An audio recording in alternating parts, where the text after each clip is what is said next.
Hi there, welcome to Victim to Victor, the podcast dedicated to empowering abuse survivors and inspiring healing, hope, and positive change. I'm Verma, a published author, and in every episode, I'll sit down with a guest and embark on an insightful conversation about trauma, as well as practical strategies to start the healing process. So let's get started. I hope you enjoy the show.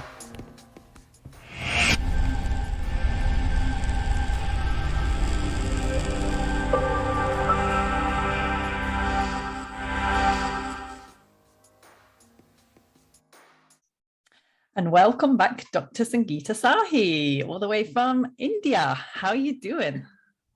I'm really well, Anu. Thank you. How are you doing in the UK? I'm okay, thank you. Yeah, just getting by the winter, and I suppose like you are, because it's quite cold there at the moment. It is. It's getting chillier, actually. It's quite cold in the mornings and in the evenings. But we do have the sun, which is always a blessing. It always is. Yeah, sun that gives us life. You bet. Makes us smile. Makes us smile immediately. Exactly. Yeah. Oh, so thank you for coming back for our second episode on trauma, where we will be getting into the nitty-gritty of healing trauma and looking more into the layers of trauma, and also looking at personal trauma versus family trauma versus community trauma. So it's going to be a very interesting episode, which I know that my listeners will benefit from, to understand more about where trauma originates from, and just to obviously get an idea about, the work that you're currently doing to help your clients and, your communities to overcome their own traumas. So let's start with understanding a bit more about past events, and whether we should just try and forget about past events, or whether we really need to try and tackle what happened to us. That is such a wonderful question, and a very important question, because there is this huge sort of train of thought that one train of thought says we need to focus and address all the issues from the past and work through them and resolve them, etc., etc. And then there's another field of thought which says, well, actually, they don't need to be resolved. They need to be almost like deleted. Yeah. And once they're deleted out of the system, they don't keep coming back. It's almost like, this is really very interesting and topical. It's almost like a virus in the system. Oh, okay. Yeah. So imagine that you've got an unpleasant traumatic memory. Yeah. And that is stuck in the system of your mind. Mm-hmm. Okay, so let's just, for the sake of discussion, equate the analogy of your mind being like a computer software. Yeah. The brain would say be the hardware, and the body would be the hardware, and the actual mind is the software. So you've got viruses in your software, which are these unpleasant memories. Mm-hmm. And if you haven't deleted them from your software, then these memories become embedded into your mind, and they keep repeating, and they keep getting triggered over and over again, depending on the external stimuli or the external situations. So it's almost like, when people say, oh, so-and-so pressed my buttons, it's literally like that. Somebody or something, or even a food, or even somebody's birthday or a gathering, it literally, presses a button inside you and triggers that memory to come up again. And therefore your system, your actual physical body and your emotional body starts reliving that old trauma. Right. So there's a field of thought that says just delete it out of the system. And then we come to something which is really important, which is the collective system. Okay. Because we've also got a collective memory. Yeah. Based on the families that we come from, the communities that we belong to, the cultural backgrounds that we come from. So if we delete the memory out of us as individuals, does that mean that it's been deleted out of the collective? Probably not. No. So what happens is that if it hasn't been deleted out of the collective, and you meet somebody in your community or a family member, and they say something that triggers that memory or that thought or that pattern within you, then you will know whether it's actually been deleted or not. Because if it's been deleted, whatever happens, you won't get triggered. It's gone. Okay. Whereas if it hasn't completely been deleted or removed, the residue will come back and you'll get triggered emotionally. Interesting. Yeah. So, I mean, not forgetting any of the traumatic events, how is it possible to actually heal the trauma? Okay, so if you've observed, I'm sure you have, that you've got children or you've got a child, and they don't carry the same baggage that you do, which means that the memory isn't within them. Now, there are some memories which are inherited, and most of those memories, I'll tell you, are more coming from the ancestral or the community level, because they've come up to be lived through and deleted. Yeah. So imagine that the collective is like a library. We've read the book. We can return the book now. And the book can be archived. Yeah. So when people talk about, have you learned the lessons from your experiences? That's what actually they mean when they say you delete the memory once you've learned the lessons. Okay. So it's like you've read the book, you've digested the book, and then you don't need the book anymore. You take it back to the library, and maybe somebody else takes it out. Yeah. But then, okay, so traumatic events all have a lesson, you're saying. How about when it comes to childhood abuse and rape? What kind of lessons can we gain from that? That's what I mean about distinguishing between inherited memories and not, because if it's an inherited memory and it's playing out, then chances are that it wouldn't have such a huge impact on the individual, because it wouldn't be something that's a personal memory. It's more of a collective or a family memory. And those are very, very easy to delete and learn from. So they're not personal lessons. No. Okay. I'll give you an example. Gender issues. They're held within the collective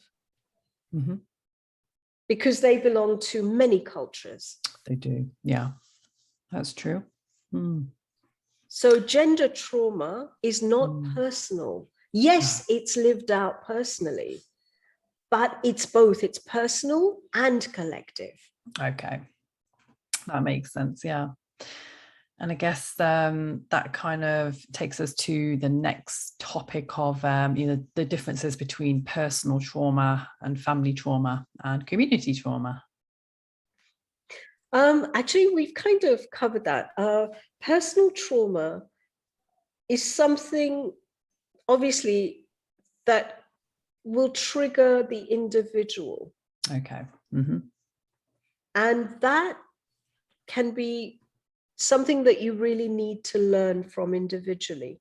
And once you've learned, how do you know that you've learned the lesson? How would you know? What would you say, Anu? Because with me, it's always been a matter of kind of whenever I'm repeating the same mistake over and over and I'm not learning, finally, after the fifth or sixth attempt, I finally learn my lesson. So and it just, something just happens. I just realize, oh, okay, so the fact that I'm just repeating these same mistakes over and over, something's not fitting right. Okay, maybe there's a lesson from this. And they say, don't they, that sometimes it can take a while to actually understand what's going on, especially the trauma memory and coming from a trauma background, but then it's once you actually learn that lesson, that's when you can finally kind of move on, accept and forgive yourself. So what do you think is like the end point where you know that you're ready to move on? For me, it's always been like acceptance and forgiveness, forgiving myself and forgiving the other person. Brilliant. That's that. And then the actual level where it's finally over is when you can laugh. Oh, yeah. Oh, I love that. Yeah, absolutely. Yeah, and I do. I laugh about it now. People are, okay, exactly. That sounds quite significant. It's fine, I'm over it. Exactly. That's when you really know that you're over it. Yeah. Is because it doesn't touch you anymore. You just kind of, and it feels like really far away. Detached. Yeah, it does. It feels like, oh, did that really happen to me? Because I have no emotional attachment. Yeah. Exactly. Okay. It feels almost like another life. Yeah, it does. Yeah. Absolutely. Okay, that's interesting. Yeah, thank you. And then so we know personal trauma, and then we covered family trauma, the fact that a lot of this has been passed down to us from generations, right? Some of it has, but I'll tell you, there is another part of it which is very interesting, because we've got Christmas coming up. Yeah. So we've got family gatherings and family dinners and family lunches and what have you coming up. So why do so many people, they love Christmas, but they also brace themselves for the family getting together? Oh goodness. Yeah, that's so true. It's so true, because then some offenders will be there. You'll be confronted with your siblings who you might not have had a great relationship with, and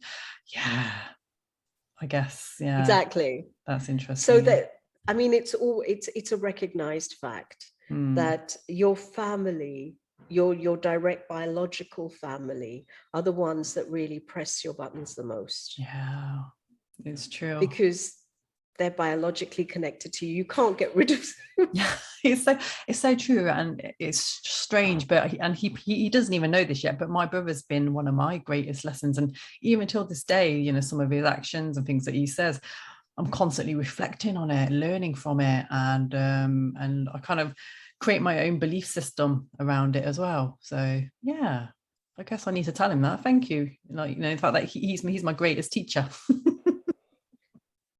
And then it just diffuses the whole situation, because you're like, okay, so you're my greatest teacher. The ego's gone. Yeah. And you're like, well, bring it on. Yeah. Yeah, it's so true. Okay, brilliant. So I think that's quite an interesting concept regarding family trauma, and it's just to understand how your family affects you and what triggers they might have.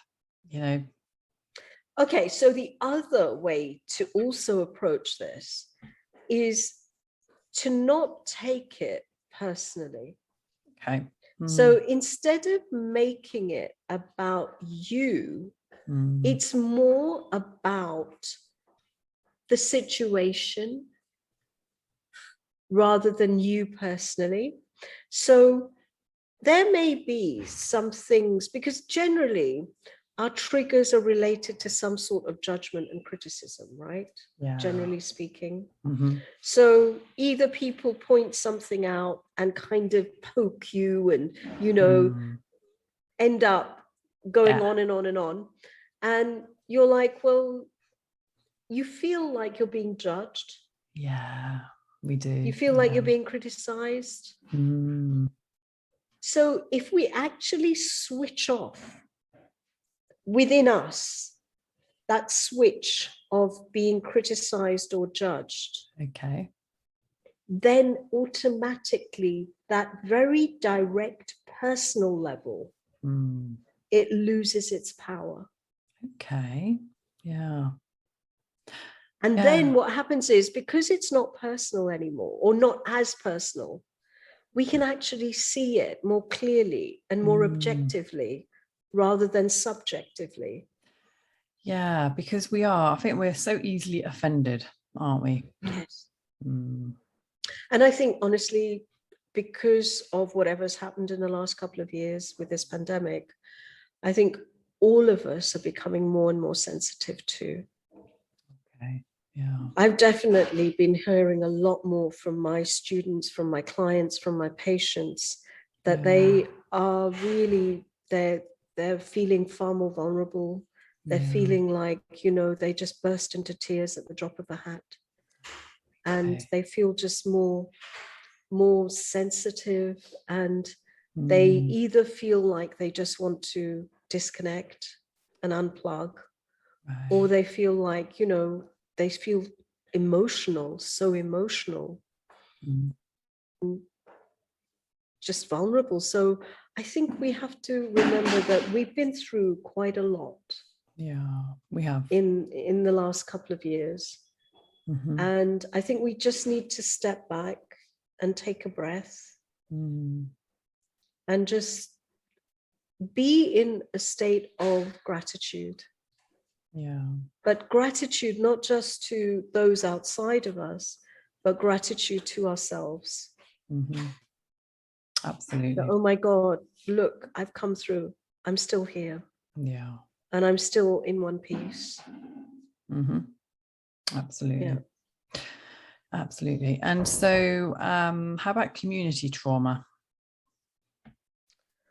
Okay, so community. Now we're going into a little bit more subjective fields, because we all come from different communities and cultural backgrounds.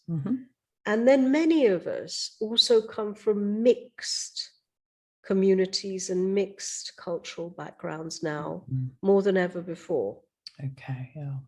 So there's so many different influences coming from the outside and from the inside that we need to remember that, I mean, Black Lives Matter is a classic example right now of a global community, which is not just black or white, because as much as Black Lives Matter, so do white lives matter.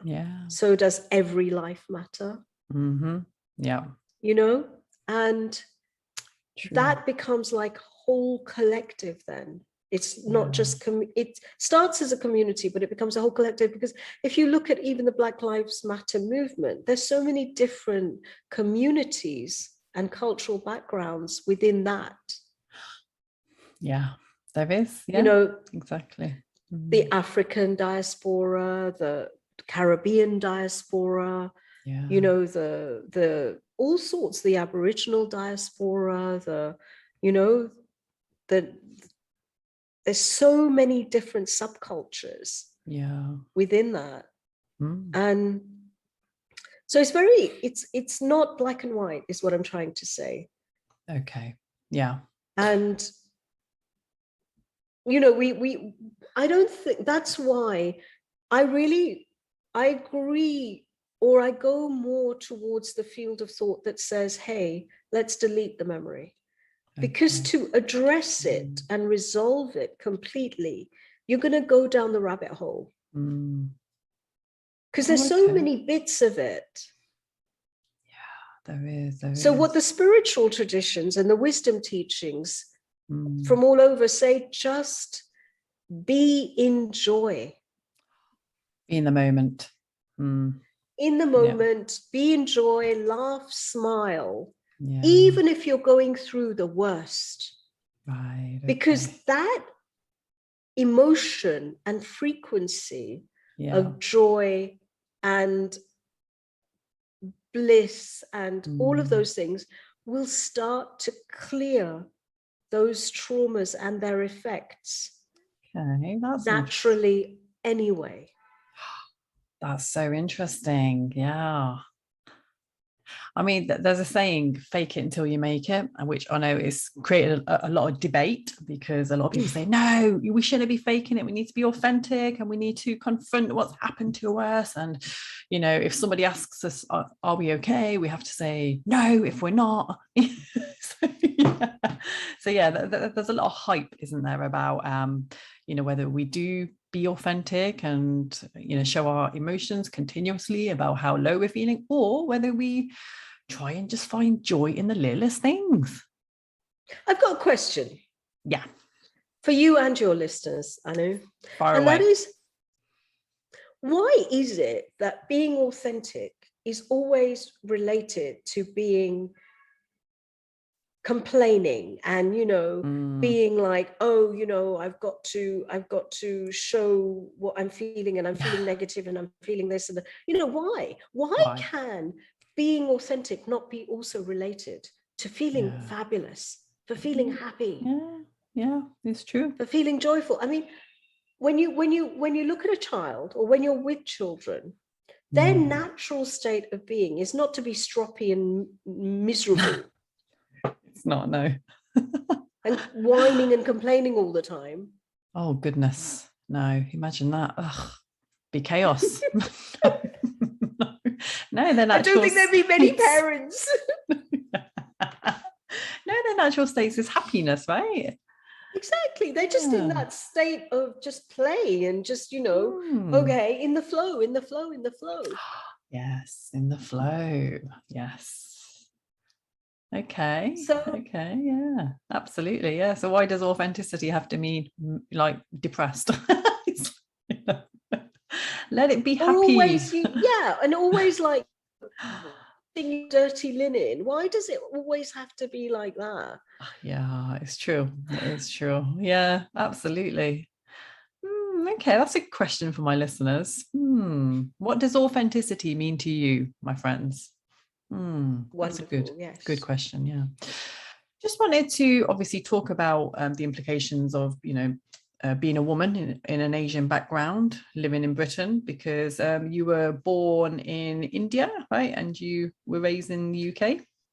I actually, my parents came to the UK when I was 3. Yeah. So I've really grown up in London. I mean, I know an awful lot about the Asian and Indian cultures, but most of my exposure has been British, or American or European. So, I mean, I think there were the classic things of education. Yeah. It was definitely, I'm sure you have similar experiences where at least my father's passed now, but they're both doctors, and my mother, my father was an ophthalmologist. My mother is a retired obstetrician gynecologist, and they were both working with the NHS as well. Okay. And the main focus was on education. Yeah. So it was all about, you know, making sure that you're independent, that you are well educated, you will be able to stand on your own 2 feet financially. So whatever happens, you know, in terms of marriage or not marriage or whatever, that you'd be fine. You'd be able to take care of yourself. And then, of course, that's all fantastic for when they're pushing you to make sure that you do well at school and that you get into a good university and you get yourself a good, solid professional degree and a professional profession. And then when it comes to all the other bits of the culture, suddenly, where's the equality gone? So it's like, okay, well, yes, of course, you know, you must be independent and you must, you know, have equal pay and all those things. But culturally, you must behave like a well-mannered, well-behaved female within a culture that you originate from. So we had many layers. I don't know about you, Anu, but there were so many layers of there was confusion. Racism as well, and also racism. I yes, of course, I experienced racism, but I think it was more also my parents being first generation in Britain, and them also feeling that they wanted to protect their own identities, because I think that they experienced a lot of racism in their professions. Absolutely. And that's, a lot of people have talked about it, a lot of doctors, that, they're highly qualified. My parents came from double degrees, professional degrees in India, and they were not given the same status as somebody who was in the English system from England. I mean, that's common knowledge. We know about this, and lots of people are speaking out about it now. So there was that, and then you add on the female thing of, I think that, like most parents, and I'm sure yours too, they felt more protective about a female than a male. Absolutely.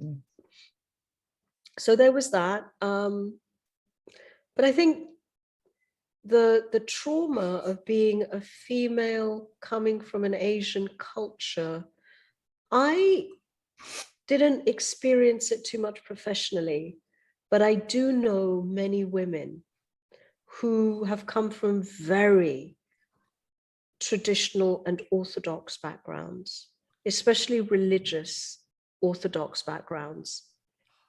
Okay. My parents weren't terribly religious. They were very knowledgeable about Hinduism. I come from a Hindu background, but there was no real forcing on any traditional rituals or values. It was all about, sure, this is fun, this is part of the culture, join in. If you don't want to, it's fine, it's up to you. There was no pressure. And to be honest, I just always loved the beautiful Indian clothes anyway. So I love those, the colors, the jewelry, the dressing up. So that was always joyful. It was fun. And it was like, hey, we get to get new clothes, and we get to get, completely different, colorful, gorgeous, beautifully embroidered, and, sequins and beads and all of that stuff. So that was fun. But I have a lot of my patients and clients who come from very traditional Orthodox families where they've had very, very major trauma of being a female. Okay. Wow. Within an Asian culture. Well, yeah, because there's a lot of patriarchal authority within the family, where whatever the father figure, whoever that may be, whatever he says is the rule. Right. And if you don't abide by those rules, well, there's consequences. And then there's also this whole thing, and it's still very, very, very rampant today, of early marriages or forced marriages, arranged marriages, where the women, even though they may be very well educated, but they're being forced. And in fact, that the families are saying, we've educated you, but now you're getting out of hand, you're getting out of control. You need to be married. You need to be with a man who can take care of you and control you at the same time. Goodness. So there is, yeah. And I know that, in this day and age now, a lot of women are choosing to just not get married for that purpose. Yeah. To maintain their independence and their own dignity and self-respect. So yeah, times really are changing. So yeah, but I also wanted to go on to the layers of trauma as well. The layers of trauma. I don't think we can cover that superficially, because they are layers. Yeah. Maybe we could leave that for the next episode. Oh yeah, absolutely. Because I think I'd like to go into that a little bit deeper. Okay. Because we're not simple systems. Human beings are highly complex systems of expression, of experience.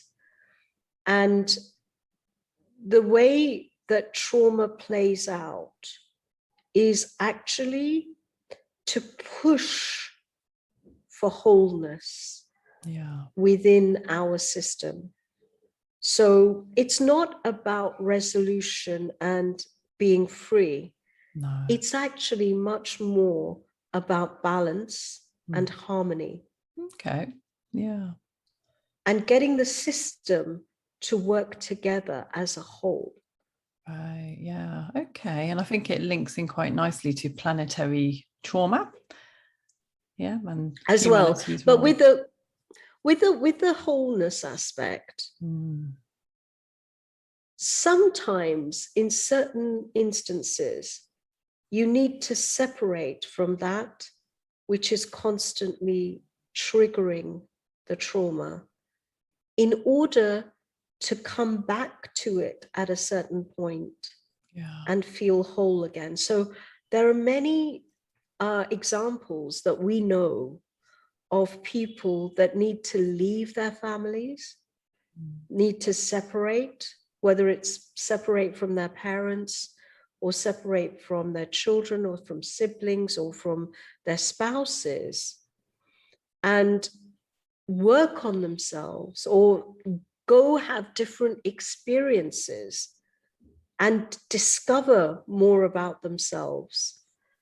And then they can come back and be part of that wholeness where they can more fully accept and appreciate that everybody has their own level of consciousness and perspective. And everybody's coming from their own experiences and their own soul journeys. Yeah. Okay. Absolutely. Yeah. I look forward to that in the next episode. Yeah, because it sounds like it's going to be a lot deeper than just describing some scientific layers of trauma. So yeah. Thank you. It is. It's we're full of stories, Anu. Yeah.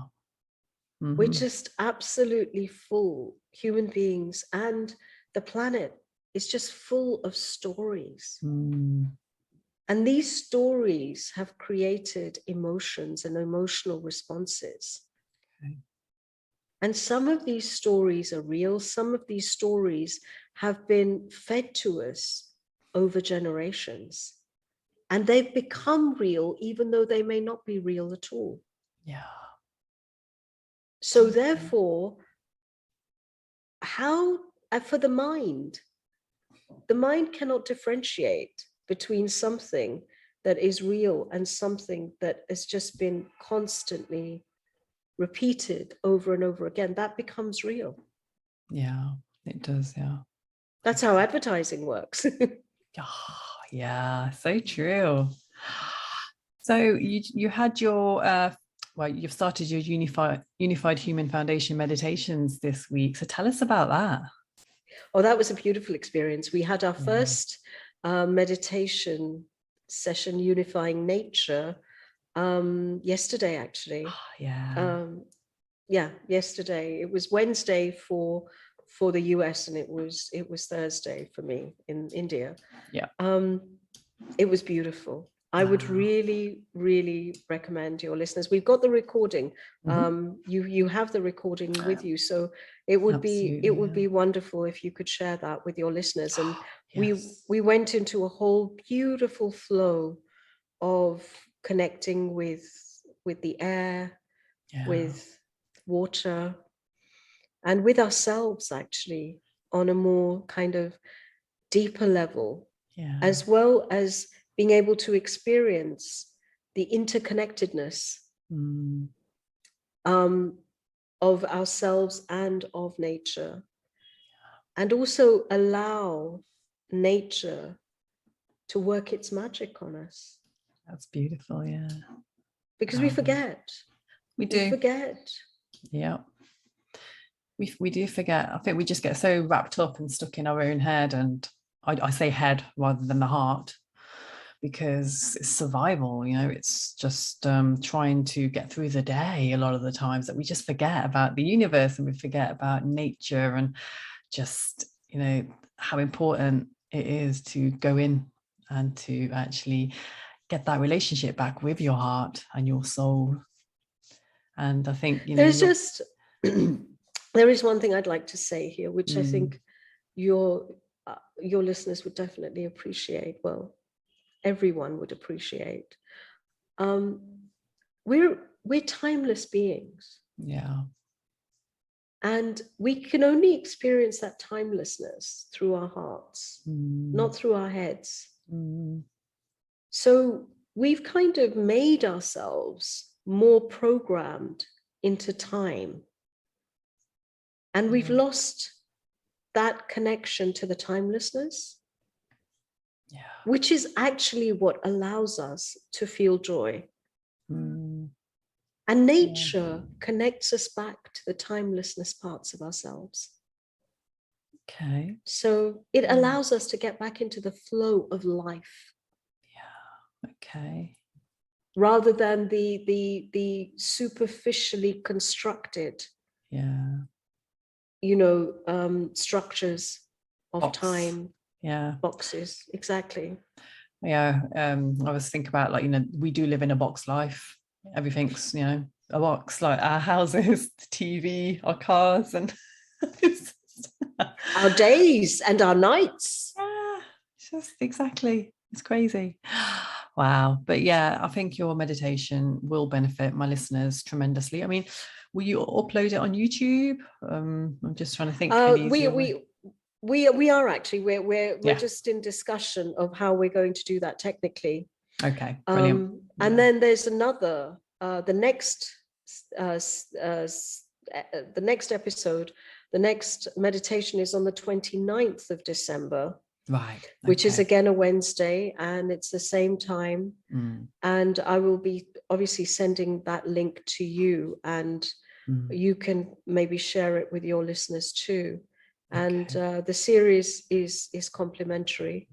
And, you know, if anybody feels called to donate, there is a give button on the unifiedhuman.org website. Which people can then donate through, and, you know, every donation is going to go straight to the projects that we are serving and supporting. That's beautiful. Ah, lovely. Thank you. Yeah, brilliant. And I'll be adding those links in my podcast episode or on YouTube. So yeah, you could please do donate, and please do get in touch with Sangeeta if you have any questions about the meditations or the work that she does. And yeah, I think we've covered a lot today, and, you know, we've still got a lot more to come in the third episode, where we'll be going more into the layers of trauma, planetary trauma, and just humanity's role in creating trauma for our earth. I mean, you know, we are a result of what's happening to us in our universe. So it's about connecting with that and connecting with nature and just healing the earth. And allowing the earth to heal us back. Yeah. Oh, yeah. Yeah. So true. You know? Yeah, absolutely. So we hope you found this episode useful, my dear friends, sisters and brothers, and we will be back again with the third part to this series. So please stay tuned, stay blessed. We love you. God bless. Thank you, Anu. Thank you, wonderful listeners, for your time and attention. And if you need anything, please feel free to reach out to my website, through my website, www.genuinehumanbeing.com. Goodbye. Thanks for tuning in to today's episode of Victim to Victor. Subscribe so you don't miss out on new episodes, and be sure to follow the podcast on socials to keep updated on what's next, and share Victim to Victor with family and friends to help grow the community and spread the positive healing energy. You may also wish to join me on the path to self-discovery and sign up to my 12-week self-empowerment plan, which will be linked below.